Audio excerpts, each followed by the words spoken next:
Lakat lanay nga dito. Bibidyohan la. Mapay na lang ano na nakakuha, naka-withdraw kita. Di, nanunumdum ka to kung din kita nag-withdraw. Tulay. Bebe, marasa tira pagkaon ng nunganhi. Ate masisering. Marasa, good lang. Uy, may hugaw. May hugaw tayo mo mata. Trapuhi daw.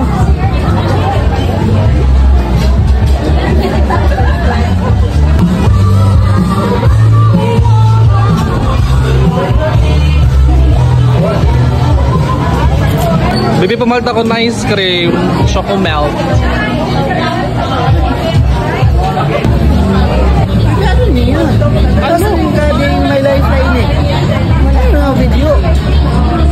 Hi guys! Sa Day in My Life as a part-time content creator na wala pang sahod at hindi naman sikat sa social media. And for today's video at ngayong araw po, habang ako'y naglalakad sa kalsada, may nakita akong isang lalaki na kanina papalakad-lakad at pabalik-balik sa kanyang pinupwestuhan. At nilapitan ko siya kasi naaawa na talaga ako sa kanya at sabi niya masakit daw yung tiyan niya.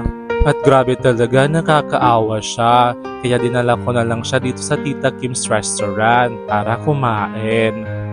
Habang siya'y kumakain, grabe kitang-kita ko talaga yung kanyang tuwa at sigla.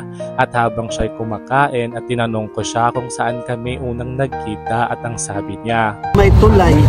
di niya lubos sa kalain na may blessings pala ngayon sa kanya. Kaya napaluha na lang talaga siya sa saya ng kanyang nararamdaman. Mas lalo pa siyang umiyak nung nabilhan ko siya ng ice cream. Like this video para marami pa tayong matulungan kagaya niya.